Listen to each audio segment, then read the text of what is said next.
E agora a história que mistura política, guerra e Olimpíada.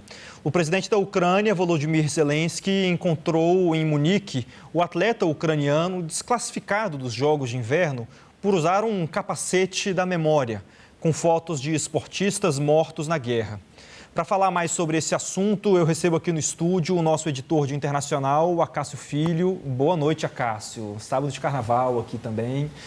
Maravilhoso. Boa noite, César. Primeiro, eu queria entender como que foi esse encontro. Primeiro, se você puder contar por que ele foi desclassificado, que capacete era esse e depois como foi esse encontro. Tá bom, claro. Boa noite para você, boa noite para quem está em casa. Relembrando que o atleta, o Vladislav Heraskevich, tem um nome complicado ucraniano, foi desclassificado minutos antes da prova de skeleton, que é o esporte que ele compete, que ele ia competir nas Olimpíadas de Inverno da Itália, e justamente porque ele estava usando esse capacete, que tem a foto de mais de 20 atletas ucranianos que foram mortos em ataques ou combatendo a Rússia na guerra que está travando agora a Ucrânia e a Rússia, César.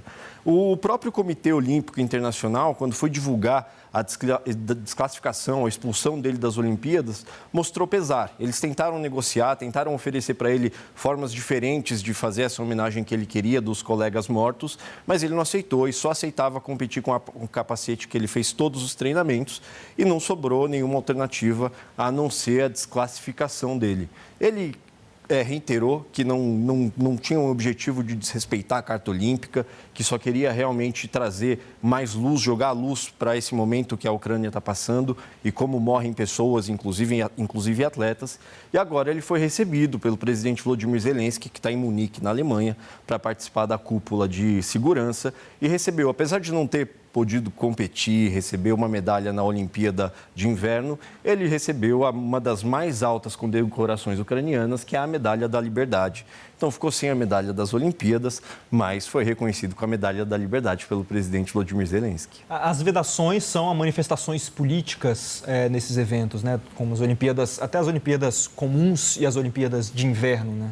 Esse foi o grande problema. As regras da Olimpíada, essas regras que se mostraram tão rígidas, né, não permitem que os atletas façam esse tipo... Elas buscam uma certa neutralidade, apesar de, nesse caso, por exemplo, a própria crítica do presidente Volodymyr Zelensky é muito acertada. Quando você busca neutralidade em um caso como esse, impedindo um atleta de homenagear os colegas mortos, outros competidores mortos do país, você acaba beneficiando o esquecimento, né? Então, apesar de ser uma regra que busca neutralidade, nesse caso acabou expulsando um atleta que tinha uma causa muito legítima de homenagear os atletas que foram mortos nessa guerra que está tão difícil de chegar num cessar-fogo. A gente tem um telão com o nome desses atletas para a gente entender quem são eles, né? Porque a gente conheceu agora pelas fotos, mas no telão a gente vai ter mais informações. Você pode explicar para a gente, por favor? A gente separou o nome de 4 atletas para falar aqui, para mostrar, para apresentar para as pessoas, para elas conhecerem alguns dos atletas que estão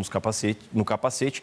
Até porque o número total passa de 20, chegam a 24 atletas. Muita gente morreu na guerra da Rússia contra a Ucrânia. A gente separou o Pavlo Ivchenko, que é um halterofilista. Ele morreu quando tinha 33 anos e continuou competindo. O fato curioso é que ele continuou competindo mesmo durante a guerra e ele morreu em combate no ano de 2025. Assim como o Oleksiy Rabarov, ele é recordista mundial no tiro esportivo da carabina de ar comprimido com 10 metros, também morreu em combate em Donetsk em agosto de 2025. A gente também separou o esgrimista Ferdir Epifanov. Ele tinha só 18 anos e era o campeão nacional, chegou a ganhar o título de melhor esgrimista da Ucrânia. Também morreu em batalha, ele em dezembro de 2023. E a Karina Bakur, que lutava kickboxing, apenas 17 anos. Tem gente ainda mais nova que ela no capacete do Vladislav. E ela não morreu combatendo, mas morreu em um ataque russo na região de Kharkiv em novembro de 2025. Então, esses são alguns dos atletas que a gente separou para as pessoas poderem conhecer um pouco a história de quem o Vladislav estava tentando homenagear, César. Muito legal, Acácio. Em 2024, há 2 anos, eu tive a oportunidade de ir para a Inglaterra para acompanhar um treinamento militar que os ingleses faziam com recrutas ucranianos, cidadãos comuns, professores, que queriam lutar na guerra, que nunca tinham pegado em arma, mas que passavam por esse treinamento de 5 semanas para poder voltar para a guerra na Ucrânia e combater os russos. Essa história ela é muito impactante, né? Enfim, são atletas que largaram mão de tudo para poder defender a sua terra, o seu país. Portanto, é um assunto muito, muito delicado. Bacana que pelo menos ele conseguiu essa medalha que talvez até represente mais do que a medalha olímpica, talvez pelo gesto que ele fez.